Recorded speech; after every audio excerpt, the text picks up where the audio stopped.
Good morning, everybody. If you can go ahead and take a seat, please, in between the transitions to this session. I'm delighted to chair this session because its strategic nature. So both by the drive of the World Government Summit and DP World, they looked at East Africa, and it was germinated here a dozen years ago, as the chairman knows, to look at that region as a strategic outpost for development and growth as well. Again, often overlooked in the global economy is that this is a market of better than 500 million consumers, with Ethiopia at the heart of it, with a consuming base of 130 million, growth of 9% over the last 20 years.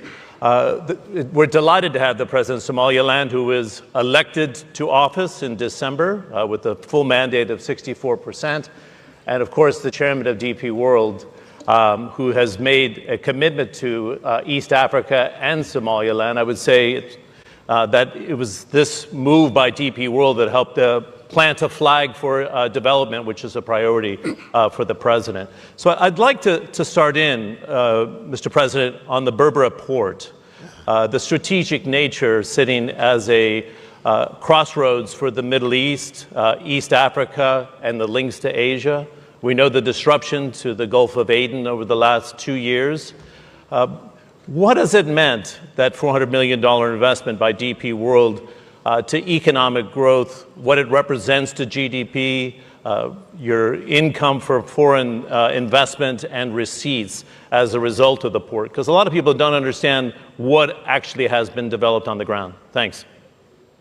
Thank you very much. Before I answer the question, I want to tell the audience I'm from Somaliland. One of the governments in the future. Berbera Port is the most famous port in the Red Sea. It's very old port, and DP World has invested $400 million in Berbera Port. It was transformative. That investment was transformative. It has modernized the port. It has increased the capacity of the port, and now it became a very important port that can give service to the to most of the African countries that have no port. Our main customer and neighbor and our friendly country is Ethiopia, which is more than 140 million population. The Berbera will give a service to Ethiopia now. I expect we have to finalize our transit and trade agreements with Ethiopia soon, inshallah. Good. Is that something you think you can get done within your first year in office, which would conclude in December 2025? Because everybody's been looking to see if you can get that agreement unlocked and what it would do for development and trade for Ethiopia as well. My plan is to finalize before the end of the year. That's quite significant. Yeah. Mr. Chairman, I remember discussing this port with you going back 10 years ago and planting a flag, if you will, in Eastern Africa. It's not your first foray there.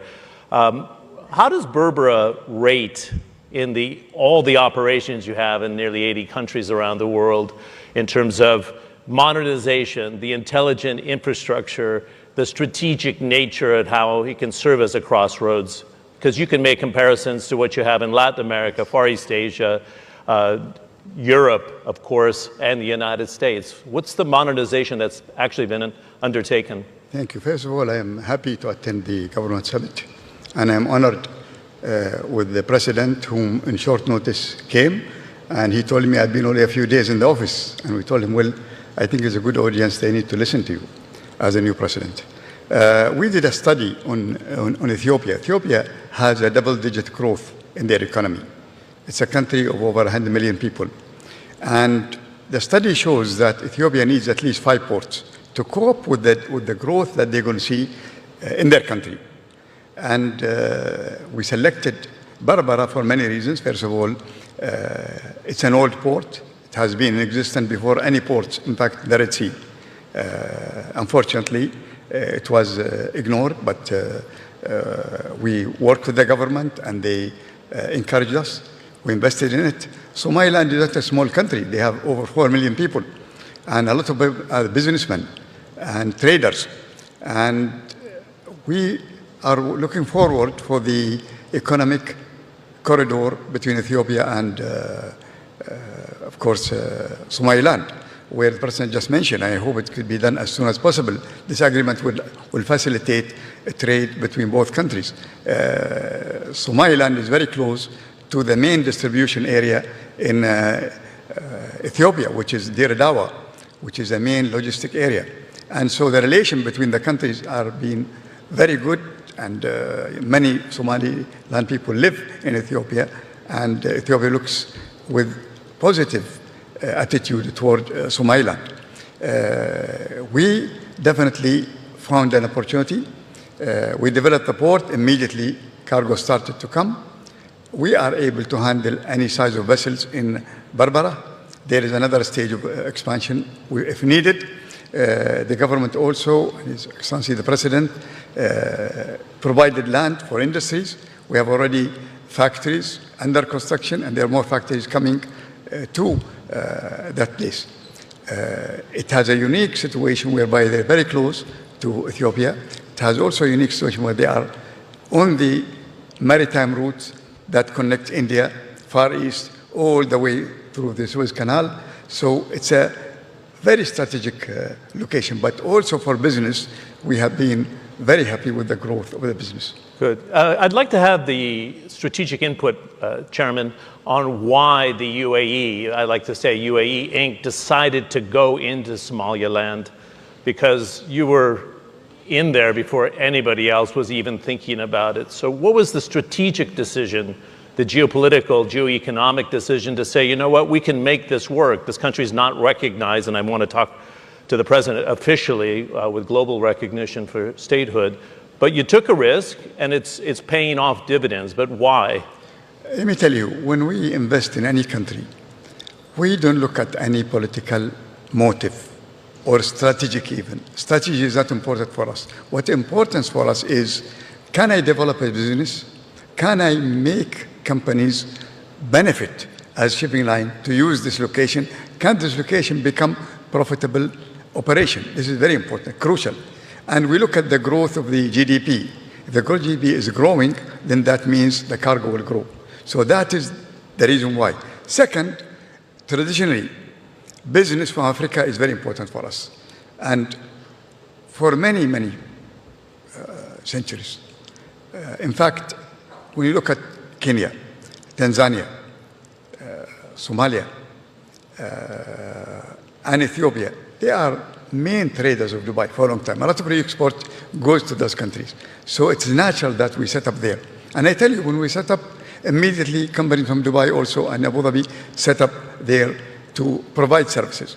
So it is part of us really encouraging and strengthening our trading relation with Africa. Great. Mr. President, I don't want to put you on the spot here because it's a very strategic time for Somaliland. Some would not want to be on the radar of President Trump, especially allies with tariffs, and I want to address that with the chairman in the next question. But this new administration is talking about recognition for Somaliland, and I'm curious what strings are attached. What do you need to provide to the U.S. administration? But I think the Trump administration sees exactly what DP World and the UAE sees here in terms of its positioning, the military capabilities, the access into the seas without disruption of the Gulf of Aden. What's on the table here, if you can share where we are today with global recognition for statehood? Well, regarding the current situation of the whole world, Somaliland is located in a very strategic location. It has 850 kilometers of seashore in the Gulf of Aden. Somaliland, Berbera, the border port and the airport has been used previously during the Cold War. One is by Russians and one is by Americans. So you can understand the strategic location of Berbera. And Somaliland, as a country, it became independent on 26 June 1960. But unfortunately, it has chosen to give up its sovereignty to find Greater Somalia and join it with Somalia, who got its independence 5 days later, on 1st July 1960. And again, Somaliland has regained it or reclaimed its independence on 18 May 1991. But until 1991, it has not been recognized officially by most of the countries, but all the countries in the world have been dealing with Somaliland as a separate entity. Somaliland is a country, is a democratic nation, which holds elections and gives a transfer of power in a democratic way. Yeah, peaceful transition, actually. Yes. I was asking something. We have limited time. What's going to be the result of this recognition by President Trump? Does it jumpstart global official recognition as a country, in your view, sir? Regarding our democratic administrative system, we are expecting a reward from the international community. We have all good relations with the United States, with Great Britain and other countries, but now we hope that the United States may be the first country to recognize Somaliland. That would jumpstart the whole process, I would imagine, right? Yeah. Okay. Mr. Chairman, we sat 3 weeks ago in Davos for the DP World Global Trade Outlook 2025, and you said something very prescient at the time. You said these moves by President Trump on trade, even with allies like Canada and Mexico, Yes. the European Union, Yes. they're supposed to be close friends, but the tariffs have moved forward in a big way. But you said something then, that he's desiring fair trade, not protectionist policies. Yes. I'm going to put you on the spot here. Do you still believe that? Is the case? I know even the UAE with its aluminium exports are quite concerned. Well, for Trump, he is looking for fair trade. Fair trade, not free trade. Fair trade, in his mind, and he said it many times, is if American market is open, then he expects other countries to open their market. China's market has to be open for American products. This is the crucial thing for him. Now, with Trump, I've been following him for a long time. It is not what he says. So when you listen to him, his announcement, look at what he does, not what he says. When he said, for example, about Canada, I'm going to put a tariff. And then deliberately he will threaten so that he can go back and negotiate a deal. He's a businessman. He wants to make a deal. He wants people to come to the table to discuss. So with the Canadian, he asked them to do something. They fulfilled it. With the Mexican, it's all held. It's not going to be applicable. I think even with China, there'll be threats of retaliatory tariffs, but eventually the goal from him is not to fight, is not to sit on the table and discuss. So sometimes he comes with a very tough announcement, but what he wants is the people who listen to it to come and sit on the table to negotiate. At the end of the day, he wants to negotiate a deal. Good. It's not going to be calamitous and push the U.S. into a recession, in your view? I don't know about recession, but I don't believe that he wants to stop trade. He wants fair treatment of American products. He wants things, when you talk about Panama, for example, he wants to come with a deal with the Panamanian. Basically, that gives him something to say, I want the agreement. Good. Mr. President, any final thoughts as we conclude? Because there's also a potential for the military commanders to come into Somaliland as well, right? Hopefully, that relationship will continue and develop. And I thank the whole forum, and I thank the organizer of the event for inviting me here. Thank you very much. Good. Nice to meet you in person. President Abdul Ali, Chairman Sultan bin Sulaim. Can we have a nice round of applause for both of them? Thank you very much. Thank you.